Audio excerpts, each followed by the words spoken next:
E aí, futeboleiro? Hoje a gente está aqui para falar sobre técnicos. Muito motivado pela demissão do Eduardo Batista no Fluminense, a gente quer discutir até onde, até quando um clube deve manter ou não um treinador. O que acontece é que na imprensa esportiva se gerou um estigma de praticamente sempre criticar o clube quando há uma demissão. Porque os clubes brasileiros, a gente sabe muito bem como é que funciona, já ocorreram muitas demissões de treinadores de formas totalmente injustas. Às vezes técnico invicto, mas demitido no estadual, isso sempre rola, né? E aí a imprensa tomou uma posição de tentar sempre defender a classe dos treinadores. Classe essa que tem as suas peculiaridades e muitas vezes os técnicos gostam.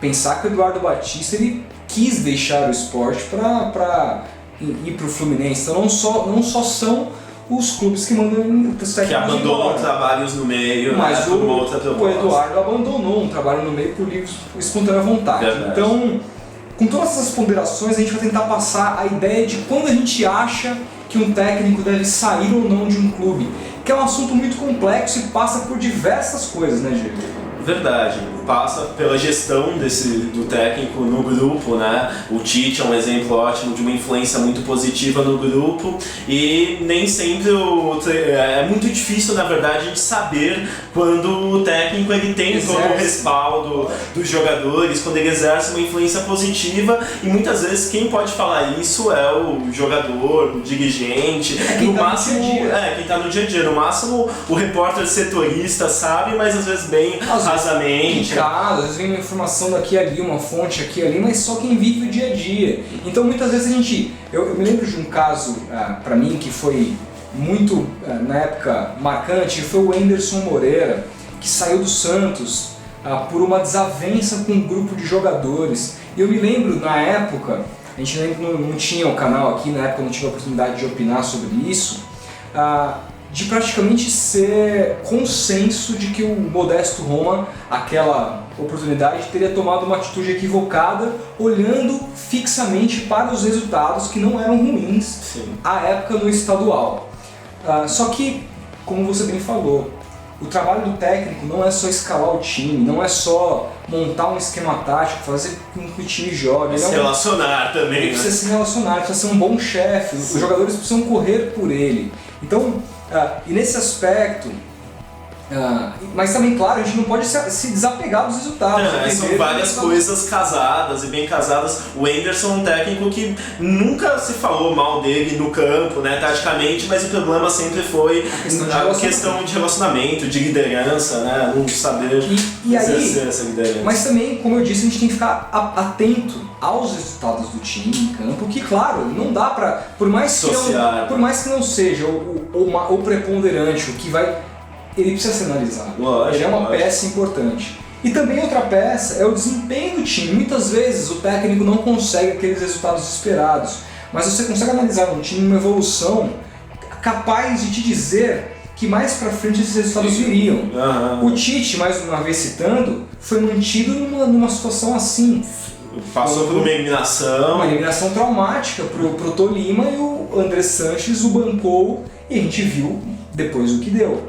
Ou seja, é uma análise muito mais profunda do que a gente... É lógico, é nossa obrigação como comentarista, falar, dar nossa opinião sobre se a gente acha que foi ou não justo a demissão do treinador, mas o que é importante se entender é que, por mais relevante que sejam nossas opiniões, a gente nunca vai conseguir uma fórmula certa, né? Exata. A gente nunca vai conseguir chegar à realidade de que se era ou não importante demitir, porque a gente não está no dia a dia do clube. Só quem está lá, e muitas vezes o dirigente, bom ou não, é o cara ideal para se ver. O problema é que no Brasil os dirigentes usam técnicos muitas vezes como escudo para se protegerem. Então contratam Filipões, Luxemburgos para se esconderem atrás da grife, né?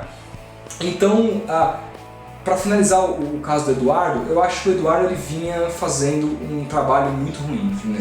Eu não concordo. Os números dele são muito ruins, né? Ele teve 13 derrotas, apenas 8 vitórias e 5 empates. São números ruins. O que eu entendo também é talvez, acho que fosse a decisão mais correta demitir-o no final do ano passado, né? Porque também basear, eu sei que não foi baseado só nisso, mas pensar que ele foi demitido por resultados no campeonato estadual significa muito pouco, né? Deprimente. E na verdade o que rolou foi que ele perdeu 2 clássicos, o pessoal já não estava querendo ele mais, aí serviu de motivação. Mas existe um fato que a gente não pode esquecer, que é o Fluminense, mesmo nas vitórias, inclusive quando goleou, por exemplo, o Tigre por 4-0, muita gente falou mal do futebol do time.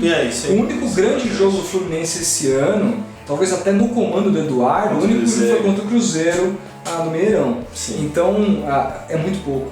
Não, o grande jogo dele, ele tomou 3 gols. Sim. É complicado, assim, né? Agora, por exemplo, dizendo essa questão de vestiário, muitas vezes o técnico não só faz mau trabalho, não só não apresenta resultados, mas como ele externa para a imprensa coisas que não podem ser externadas. Situações que mostram que o vestiário está deteriorado. Sim. Que é uma situação que é o caso do Marcelo Oliveira no Palmeiras. Onde ele vendeu praticamente ali o zagueiro Leandro Almeida após aquele jogo contra o São Bento, naquela falha clamorosa. Ele tornou a situação ainda pior, e o Robinho depois entrou em defesa do zagueiro, então gera uma situação muito... E aí, aliado ao fato de ele já estar há mais de 6 meses no clube, de ele ter tido várias oportunidades, mesmo com o título, que aí é uma outra situação, de ter dado uma cancha maior para esse time, feito com que esse time jogasse um pouquinho melhor, e não ter conseguido. Não conseguiu.